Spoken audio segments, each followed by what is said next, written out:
তো আসসালামু আলাইকুম, আপনাদের সাথে নতুন একটা ভিডিও শেয়ার করি।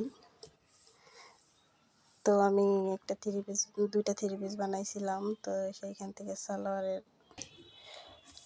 সালোয়ারের কাপড় ওপর ছিল আর কি।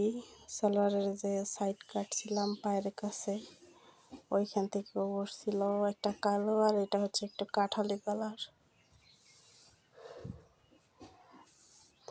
তো টুকরা কাপড় বেঁচেছিল, তাই দিয়ে আমার মেয়ের জন্য একটা প্যান্ট বানাইলাম, আপনাদের সাথে একটু শেয়ার করি।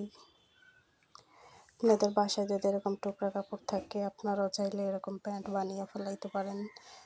যদি ছেলে থাকে, ছেলে বাবুর জন্য, মেয়ে বাবুর জন্য। কার কার ভালো লাগলে অবশ্যই কমেন্ট করে জানাবেন। ভিডিওটি ভালো লাগলে অবশ্যই লাইক দিয়ে দিবেন। আর যদি আমার চ্যানেলটিতে নতুন হয়ে থাকেন, তো চ্যানেলটি সাবস্ক্রাইব করে দেওয়ার অনুরোধ রইল। আর যারা আগে থেকে সাবস্ক্রাইব করছেন, তাদের জানাই ভালোবাসা। তো প্যান্টটা কেমন হয়েছে অবশ্যই কমেন্ট করে বলবেন। তো এইখানে পেস্ট কালার সুতা দিয়ে সেলাই করছি, দেখতে ভালো লাগতেছে। এইভাবে দিয়েছি আর কি, কুচিটা পট্টি দিয়েছি এখানে।